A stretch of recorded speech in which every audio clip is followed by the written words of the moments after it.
नमस्कार, मंडल news bulletin में आपका स्वागत है। आइए पेश करते हैं आज के प्रमुख मुख्य समाचार।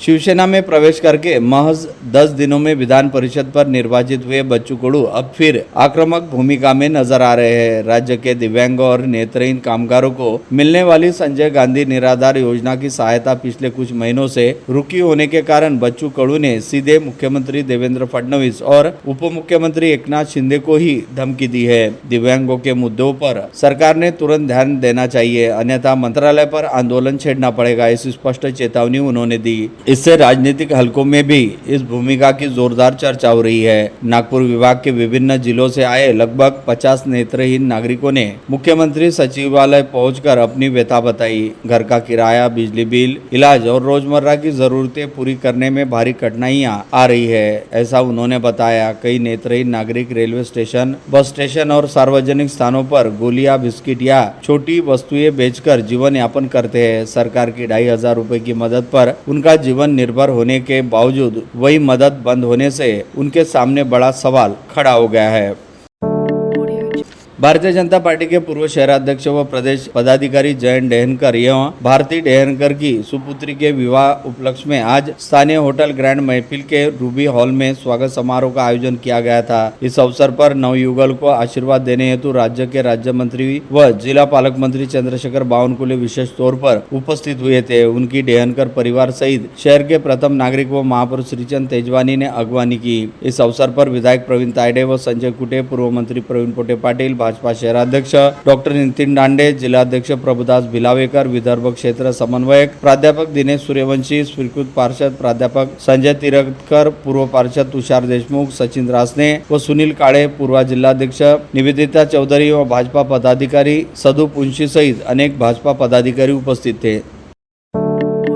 युवा स्वाभिमान पार्टी के प्रभाग क्रमांक 22 के नगर सेवक किशोर जाधव की जोन क्रमांक 4 के मिनी महापौर पद पर नियुक्ति होने के बाद बडनेरा में भव्य पदग्रहण समारोह का आयोजन उत्साहपूर्ण वातावरण में किया गया। समारोह में बड़ी संख्या में पार्टी पदाधिकारी, कार्यकर्ता एवं नागरिक उपस्थित रहे। इस अवसर पर राष्ट्रीय युवा स्वाभिमान पार्टी के अध्यक्ष नीलकंठ राव कात्रे, वाईएसपी के मार्गदर्शक सुनील राणा, उप महापौर सचिन बेंडे तथा गठन नेता नाना आमले सहित अनेक गणमान्य लोग उपस्थित थे। मान्यवरों के हस्ते किशोर जाधव ने मिनी महापौर पद का कार्यभार संभाला। इस दौरान कार्यकर्ताओं ने आतिशबाजी और जोरदार स्वागत के साथ उनका अभिनंदन किया। समारोह में विशेष उपस्थित नेताओं ने किशोर जाधव को नई जिम्मेदारी के लिए शुभकामनाएं देते हुए बडनेरा शहर के विकास हेतु प्रभावी कार्य करने का विश्वास व्यक्त किया।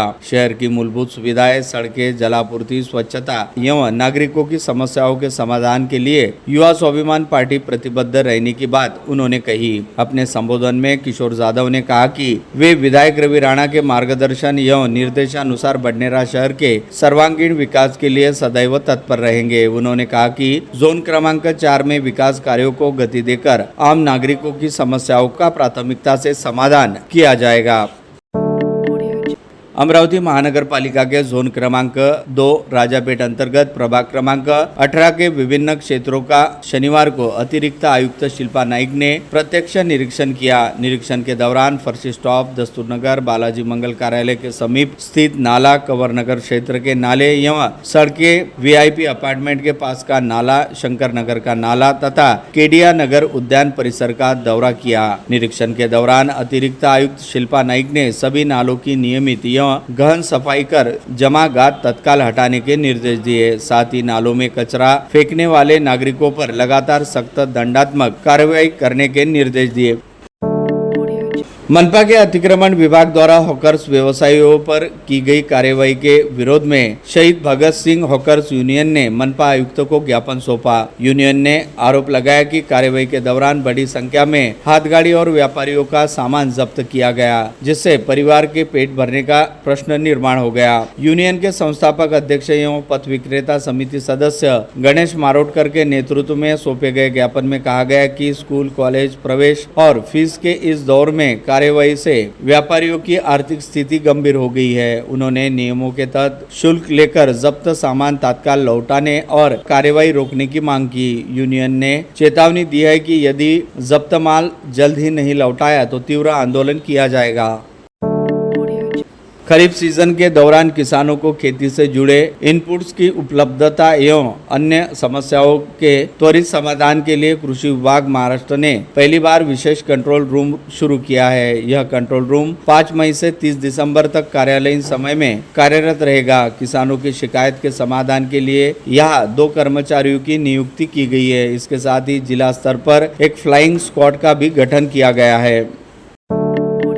मुख्यमंत्री बलिराजा खेत पगडंडी योजना अंतर्गत दरियापुर विधानसभा कार्यकारिणी की बहुप्रतीक्षित घोषणा हुई। समिति के अध्यक्ष पद पर विधायक गजानन लवटे का मनोनयन किया गया। उसी प्रकार समिति सदस्यों के रूप में सर्वश्री सुधाकर भारसागले, अंकुश कावड़कर, कपिल देशमुख, विकास येवले, अमोल गावंडे की नियुक्ति की गई। अध्यक्ष सहित सदस्य समिति सदस्यों का विविध स्तरों पर अभिनंदन हो रहा है।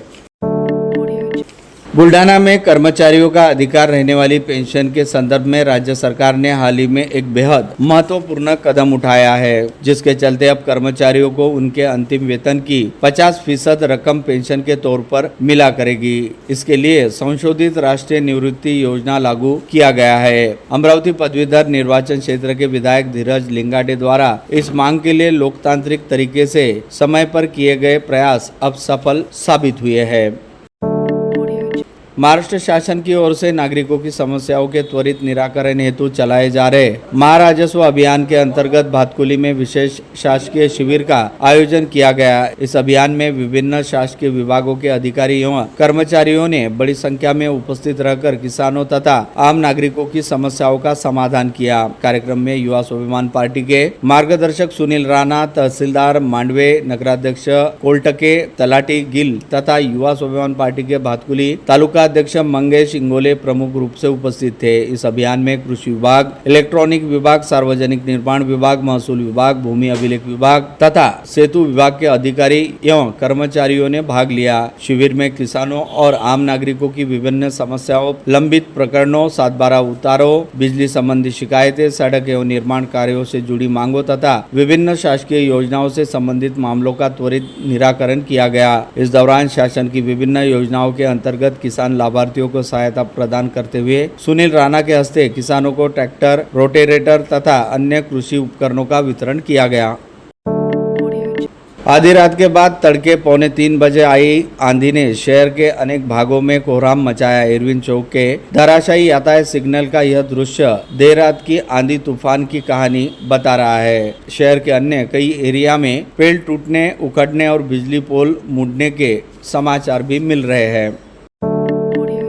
अमरावती महानगर पालिका को जलापूर्ति करने वाली मुख्य जलवाहिनी में विगत 7 मई को डवरगांव के निकट लीकेज हो गया और पाइपलाइन फूट जाने की वजह से हजारों लीटर की पानी बर्बादी होने के कारण से अमरावती महानगर पालिका में जलापूर्ति का काम भी ठप हो गया। ऐसे में महाराष्ट्र जीवन प्राधिकरण के स्थानीय अधिकारियों के काम में लीकेज हुई पाइपलाइन को दुरुस्त करने की सबसे बड़ी चुनौती थी, क्योंकि इस समय महाराष्ट्र जीवन प्राधिकरण के लिए काम करने वाले सभी ठेकेदार अपनी प्रलंबित मांगों और बकाया भुगतान के लिए हड़ताल करते हुए आंदोलन कर रहे हैं, जिसके चलते ठेकेदारों के बिना ना दुरुस्ती पाइपलाइन को दोबारा ठीक करना काफी मुश्किल काम था। परंतु गर्मी के मौसम एवं शहरवासियों को पानी संबंधी जरूरत को देखते हुए आंदोलन कर रहे ठेकेदारों ने अपनी सामाजिक जिम्मेदारी को समझते हुए जीवन प्राधिकरण को मदद का हाथ आगे बढ़ाया तथा ठेकेदार एसोसिएशन ने तुरंत ही फूटी हुई पाइपलाइन को दुरुस्त करने का काम शुरू किया, ताकि अमरावती महानगर वासियों को ज्यादा समय तक पानी की किल्लत का सामना न करना पड़े।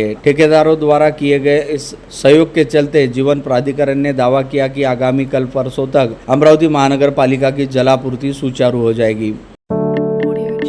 मोर्शी न्यायालय की ओर से मुख्य न्यायाधीश निवास के खराडे की अध्यक्षता में हाल ही में लोक अदालत का आयोजन किया गया। इस लोक अदालत में state bank of India, bank of Maharashtra, central bank of India, bank of India, panchayat समिति, जिला परिषद, अमरावती पत्रकार, अधिवक्ता तथा विभिन्न संस्थाओं के प्रतिनिधियों ने सहभागिता दर्ज कराई। लोक अदालत में विभिन्न मामलों का आपसी सामंजस्य से निपटारा करते हुए लाखों रुपए की समझौता राशि तय की गई।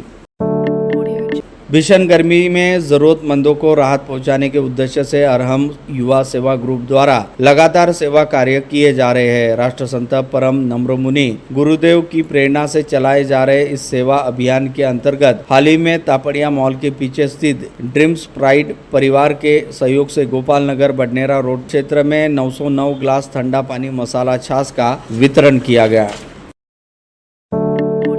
अमरावती के रवाला गांव के पास स्थित पार्श्वोदय तीर्थ क्षेत्र नागठाना दिगंबर जैन मंदिर में गर्भगृह से शातिर चोरों ने अष्टधातु की 5 मूल्यवान मूर्ति और चांदी का छत्र चुरा लिया। 7 मई को यह घटना उजागर हुई। इस प्रकरण में सेंदुरजना घाट पुलिस ने पुजारी रूपेश इदाने की शिकायत पर अज्ञात के खिलाफ चोरी का मामला दर्ज किया। 7 मई की मध्यरात्रि को पुजारी और चौकीदार सोए थे, तब अज्ञात चोर ने मंदिर के गर्भगृह में प्रवेश किया। वहां मौजूद काफी प्राचीन व जागृत माने जाने वाले मूर्ति पर चोरों ने हाथ साफ किया। तड़के 5 बजे के दौरान मंदिर की मूर्ति और छत्र गायब होने की बात वहां की एक महिला ने पुजारी को नींद से उठाकर बताई। उन्होंने तत्काल इस घटना की जानकारी मंदिर समिति और पुलिस स्टेशन को दी। आरोपियों ने कुल 31 किलो 57,000 रुपए मूल्य की यह मूर्ति और छत्र चुरा लिए।